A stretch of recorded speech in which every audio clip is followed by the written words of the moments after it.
So let's have a look at Te Pāti Māori and the suspensions and what's happening in the House tomorrow. But before we get to Budget Day, there's Decision Day for Te Pāti Māori's co-leaders. Debbie Ngarewa-Packer and Rawiri Waititi are facing a 3-week suspension. Okay, so as evidence, up in the back here, the head's cut off. There's a haka going on there, right there, the back left-hand corner. Didn't leave the seat, no punishment. Without pay from Parliament over their haka everywhere. Performed during a vote on the Treaty Principles Bill.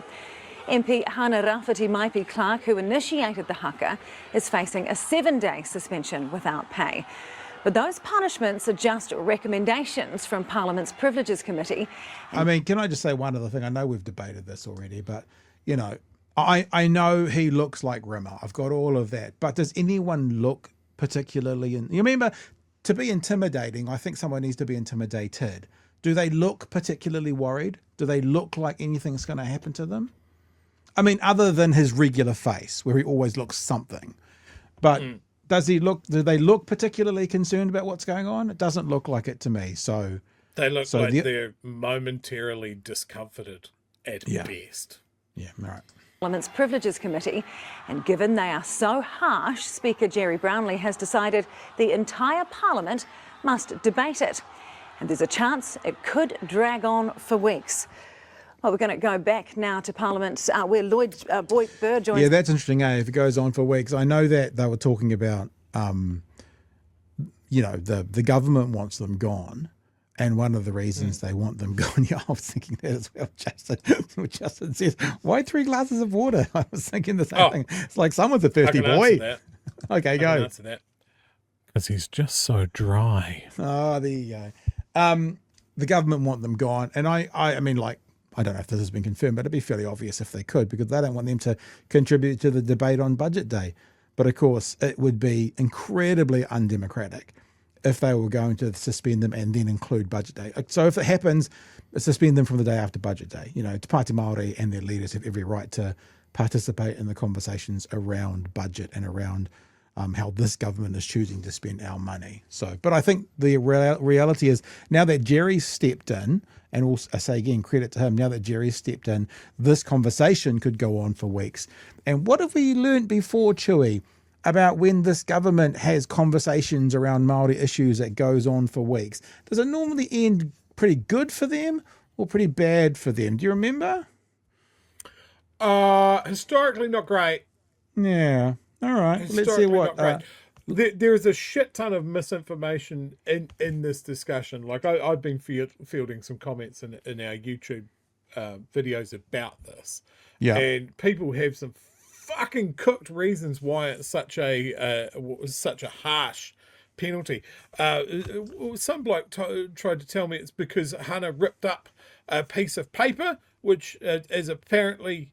I don't know, the only copy of the bill, or property of Parliament, or was that the? Like, did she go and get the original treaty or something? Was that ripping up the original treaty? Is that what it's all about?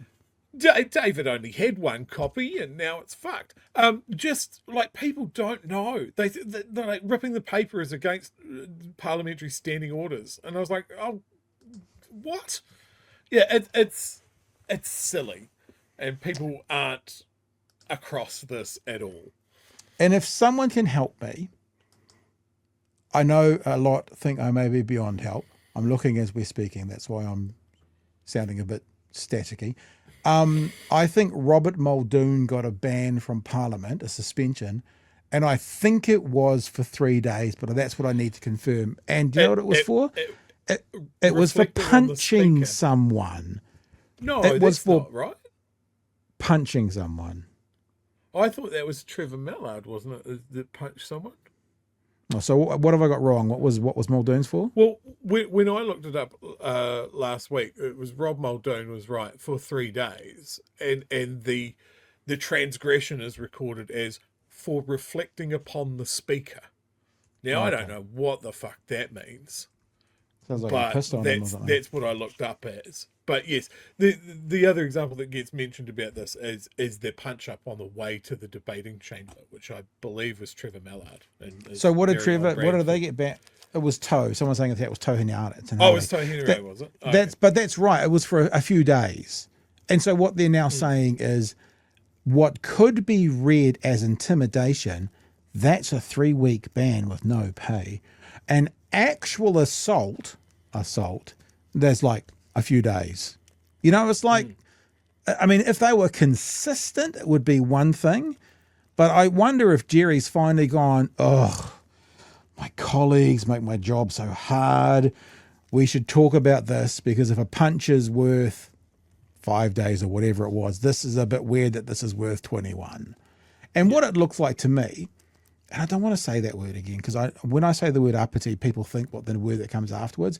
But you know, these Māori people, they also embarrassed Judith Collins. They also said stuff you to the committee.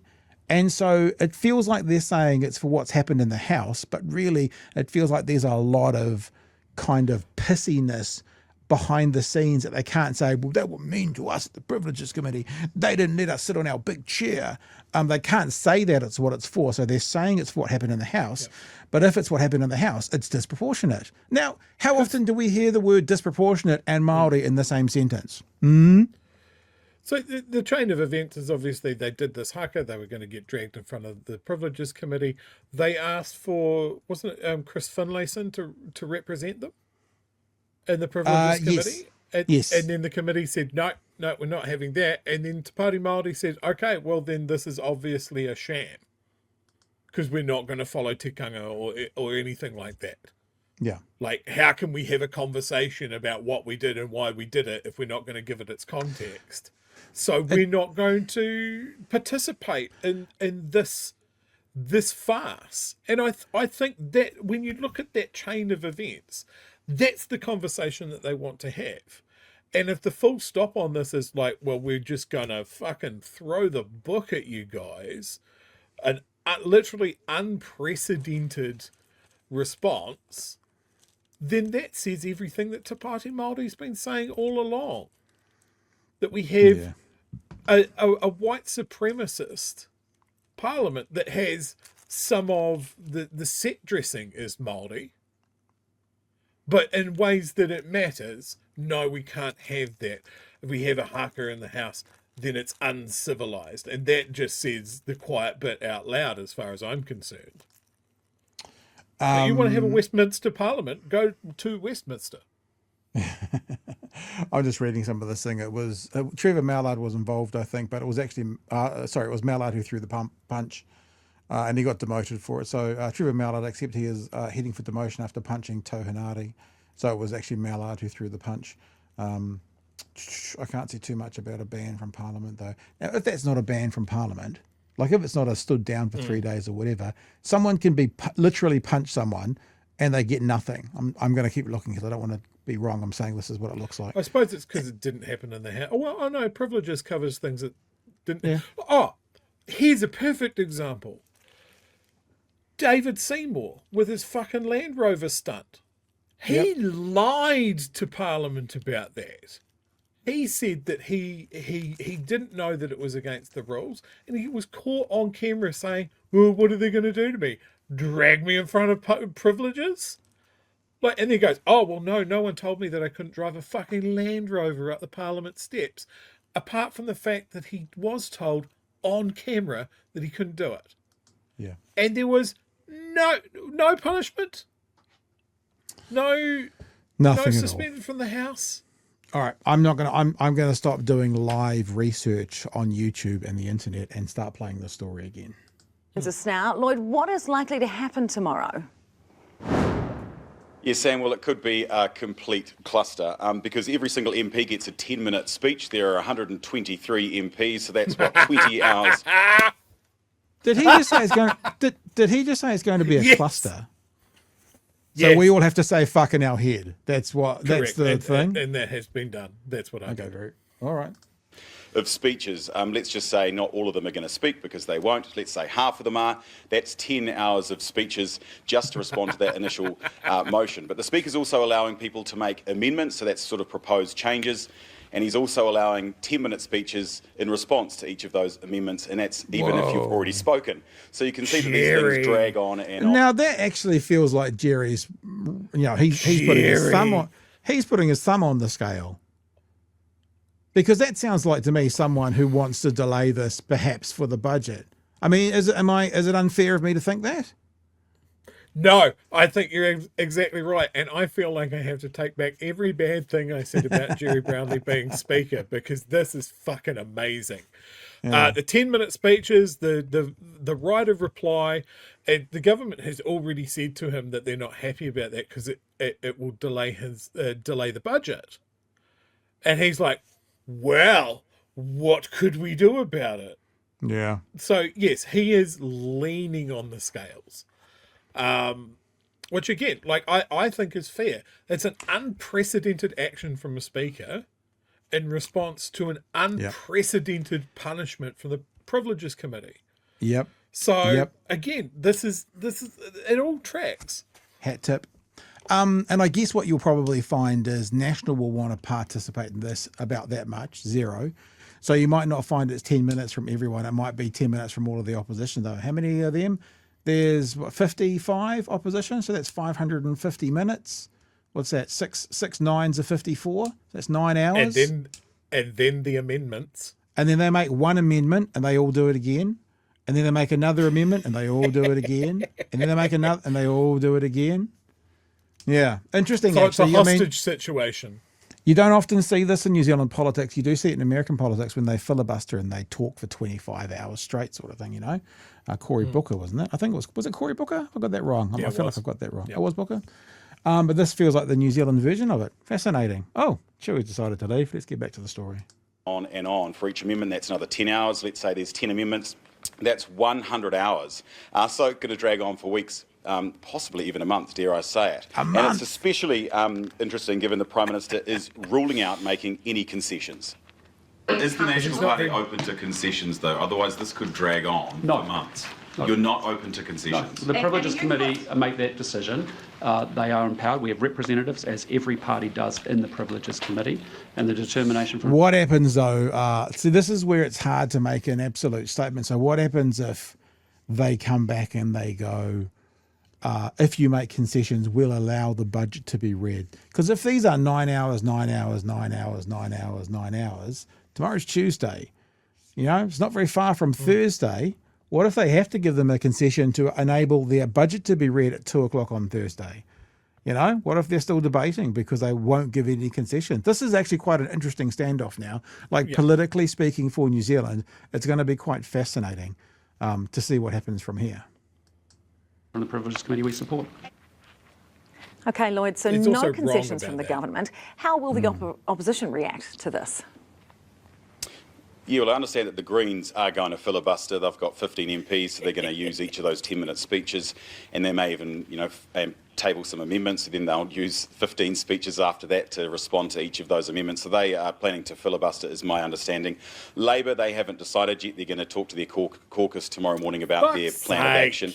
They want it reduced from 21 days down to either 2 or 3 days in terms of the suspension for the Te Pāti Māori leaders. They think 21 is just far too hard. Its leader, Chris Hipkins, says the government must make concessions because it's actually our democracy that's on the line. As a country that celebrates its democracy, governments shouldn't use their majority to suspend their opponents for such a prolonged period of time. That isn't the action that I think New Zealanders would expect of their democratic parliament. So there could be a few spanners as well. We've got Members' Day on Wednesday. It could go into that as well if it's not sorted by tomorrow night, 10 p.m. There's Budget Day on Thursday. It cannot drag on into then. So it may well be delayed until the next sitting week, which is not until June the 3rd. That's when Parliament comes back to be sitting. So this thing could drag out for a long time. And something that's just come through, Sam, is that the Speaker has ordered the public gallery will be closed for all of tomorrow. So members of the public will not be able to come into Parliament to watch this. He has closed it. He hasn't given an explicit reason why, but I think that's pretty obvious. Yeah, so that's interesting as well. I saw on Blue Sky today, Magenta said that they had a ticket to go and it's now closed off. I think that's kind of, it's weird because I think that's kind of a bad move by Brownlee, but then again, the other side is a good move by Brownlee, so maybe he gets a C as well. But it's a bit of a shame to have that, you know, closed down, that the public can't be there. I guess we can watch it online, but I'm sure there'll be some people who want to be there to be able to vocally support what's going on as well. As seems to be the case. I just hope, right, here's me putting this out there, I just hope now this doesn't escalate into, for example, people trying to push their way into Parliament. We don't need the right side of politics to start comparing some actions tomorrow to a January 6th type thing. I'm not being hyperbolic here, like I don't think that's going to be the case, but you know, they turn anything they can into the world's worst thing that's happened. I just hope that the protest and stuff that happens at Parliament, yeah, it can be loud, it can be raucous, but that it doesn't break any of the more. I mean, like civil disobedience is okay, but let's not storm the building. Let me just put it bluntly like that, Chewie. Now, because Luxon is not a very good politician and is not very good at this. You don't think so? No, I don't think so at all. He's missed something about the Privileges Committee. It's a recommendation. Right. It's not a court. So Parliament still had to vote on the suspension, which is where this whole debate thing comes from. So he's not taking the lesson that Gerry is trying to extend to him of the power of negotiation and friendship. He doesn't know how the institutions of Parliament work because there's not someone there to show him the flashcards of what parts of Parliament do what. I'm glad to hear that the Greens are ready to go to war over this. I am disheartened to hear that Labour is apparently still thinking about it. This shouldn't be something that they are thinking about. Yeah, this is 100%. Something that they should be ready for. We talked. Sorry. It is, as much as I'm bigging up Gerry Brownlee here. Sorry. Is that a little bit of stick in the back of the throat? Trust him. I don't know if I can trust him because he is a national MP. So, well, former national MP. So, I don't know. Where is this coming from? Is this coming from a long time former national MP and National Party member who perhaps isn't happy with how this has gone down? Maybe. I mean, like we always talk about these conservative, these right-wing politicians, the ones find their hearts after they leave. They find their empathy and their conscience. Maybe on some level, Gerry, I mean, like when Gerry said the other week to Brooke Van Velden, when she wanted to answer the question, and he was very clear that he goes, I have ruled you have answered the question. He wasn't showing them no favours or anything. So I don't know, maybe he's found his conscience whilst sort of then being removed from, he's not removed from national, but you know what I mean? The speaker, like with Waitangi, even though he was more highly ranked up the national, the list, he wasn't the highest ranked national MP there because he was there as the speaker, not as a national MP. So I don't know. I would agree that I think closing the public gallery is a bad look. I can see the reasons why you would do it. Yeah. That you think that the gallery would be stacked with BHN supporters with bags of popcorn, which could be turned into deadly weapons. But it's not a good look. Like, I would do that and maybe have more security to hand, as an example. Yeah. And maybe you'd be 10% quicker to clear the gallery should there be any noise. Like, Gerry Brownlee does the equivalent of, as one of you fucks up by 3%, you're all gone. You know, maybe there's a bit tighter rules around it. That plays a lot differently, right? Oh, we had the gallery open and you guys couldn't behave, so we had to clear it, rather than we're not even letting the people see what goes on. Yeah, but, you know, I just want to play this. I don't really have an intro. Mr. Speaker, I'm a strong woman and I can speak for myself. But Chewie, I got you. I got you another one, though, the other day. Right? Here's another one for you. Ready for this one? Haven't played this before. I've got big people doing big jobs and big portfolios. Big jobs! I've got big people doing big jobs and big portfolios. You know that one? Big people. Big portfolio.